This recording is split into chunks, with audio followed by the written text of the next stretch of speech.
Hello and welcome to all the men and women of the West. I'm Joe. Today's video is a sequel to the first Great House video that I made a while back. We're going to be discussing Elwe Thingol and his clan and branch of the Teleri Elves that later became known as the Sindarin. And we'll be stopping when we get to Elwing's union with Eorendil. So without further ado, let's get going. We got a lot of ground to cover. In Beleriand, King Thingol, upon his throne was as the lords of the Maiar, whose power is at rest, whose joy is as an air that they breathe in all their days, whose thought flows in a tide untroubled from the heights to the deeps. Elwe, Thingol. He's got all these names and more. He is also called Singolo, or Grey Cloak. He is King Greymantle, the Hidden King, King of Doriath, Lord of Beleriand. Thingol would prove himself the greatest of all the elven kings in Beleriand ere the coming of the Noldor. It would be Elwe, Thingol, who would behold the Maiar Melian, the first real leader of the Istari, become transfixed and stare into her eyes for centuries. He is amongst my favorite elves, as he is one of those fictional characters who one can compare in some ways to Stupor Mundi, Frederick II of Germany and Sicily. There's an old story about an Italian traveler who travels throughout the land and arrives back home, and he's asked, "What was the finest sight you had seen?" And he answered, "A fine man known as MacDonald," referring to the head of the MacDonald clan over in the Western Isles of Scotland. And I can't help but think, if you were to travel through the first age, or at least the first part of it, and you were to recount what was the finest sight you had seen, the finest sight would likely be Elwe Thingol. And so, on that note, it was Thingol who challenged Beren when he came begging for his daughter's hand in marriage. And it'd be Thingol, his greatness would lead to his own doom, so to speak. And Thingol, who in some ways accomplished one of the greatest wonders for a time, and that was being untouched by the Noldor and lasting across the millennia, almost throughout the entirety of the First Age, without any of the outside world's troubles coming to haunt his kingdom. Though that said, when the time did come for it to be destroyed, it'd be in a travesty almost as horrid as what took down Gondolin. Save, in this case, one cannot fully blame Thingol. Had the light of Aman upon her face. Melian is truly one of the greats of Tolkien's Legendarium. It is Melian who would bring a lot of the culture and civilization that the Noldor only discovered when they reached Valinor. And it would be Melian who would in many ways soften a lot of the wrath and impulsiveness of her great husband. And Melian who would often act as a voice of reason for the House of Hurin when they showed up in the Forest of Doriath. As to the deaths of Thingol and Melian, they are rather tied together. For Elwe would die to the Dwarven smiths, who managed to weld together the Nauglamir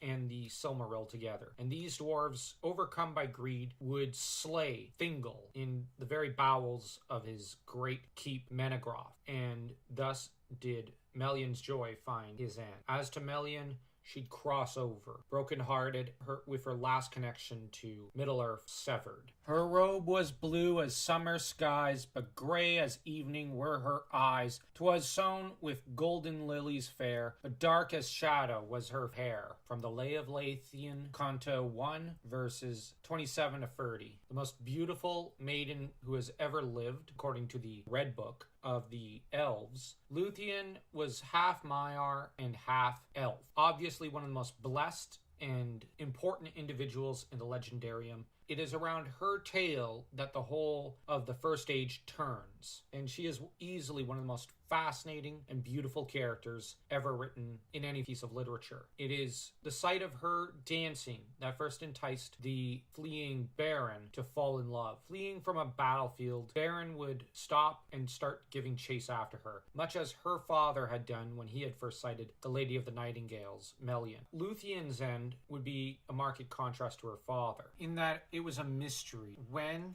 and how she died. All that's known is that she'd pass on her Silmaril to her idiotic son Dior. But Beren laughed.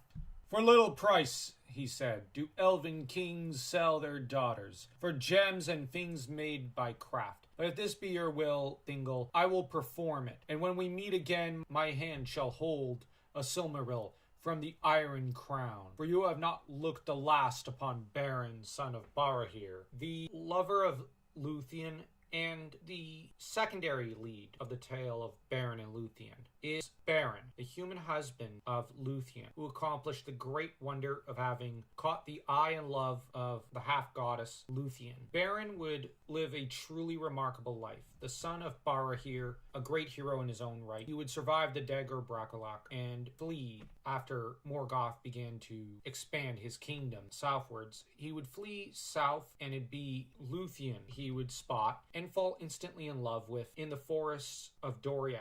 It would be Beren who would overcome death with the force of his and Luthien's love in order to make his way back to her, after she sung a song of such sorrow that Mandos was moved. It would be Beren who would father Dior, and Beren who would avenge Thingol's death, reclaiming the Silmaril from the thieves who had robbed it in the first invasion of Doriath. Dior, little can be said about him because he succeeded his father Beren after Beren passed away due to old age, with Luthien departing shortly thereafter. Dior succeeded them as ruler of Doriath, but where Thingol had ruled well and for a great time, Dior would not reign very well, nor would he reign for very long. He was married to Nimloth of Doriath, of whom very little is known, and it would be Dior who, when the heirs of Feanor would come crying for their Silmaril, would refuse to answer them and would turn them away, only to refuse to raise security or otherwise prepare for the incoming invasion. And thus the Feanorians felled him in Menegroth itself, along with his sons and Nimloth herself. Only Elwing would escape, along with some few survivors of the Sindarans. And it would be Elwing who would lead a truly enchanted and tragic life all at once. Elwing who would throw herself off a cliff rather than submit to the Feanorians. And Elwing who'd be turned into a bird, fly off and reunite with her husband, whereupon the two would then journey all the way to Valinor, where they would be the first elves in centuries to set foot in the blessed land of Aman. And it would be Elwing who would pressure her husband to choose the fate of the elves rather than choosing to be a man. And it'd be Eärendil who would slay Angalagan the Black, with Elwing, it is said, journeying with Eärendil through the night sky. It'd be Elwing who would mother Elrond and Elros. An honorable mention must go to Turin, son of Hurin, who was foster son to Elu Thingol. Turin was dearly loved by Thingol, and it'd be his death that would help to shatter Thingol in a way, enough to at last fall to the curse of the Silmaril and the Nauglamir. Turin deserves a mention only due to the fact that the love Thingol bore him was that of a proper father, and so he was a member of the house, though his own end came when he defeated the dragon Glaurung, only to later be told that his wife was really his sister, and that she had thrown herself to her death, and so he slew himself with his own sword on Gladshill. But more can be said in a House of Hador video, and more has been said in my 12 Great Men of Middle-earth podcast's first episode. For now, I hope you enjoyed this video, that if this video has pleased you, that you smash that like and that subscribe button, like your Eärendil taking down Angalagan the Black.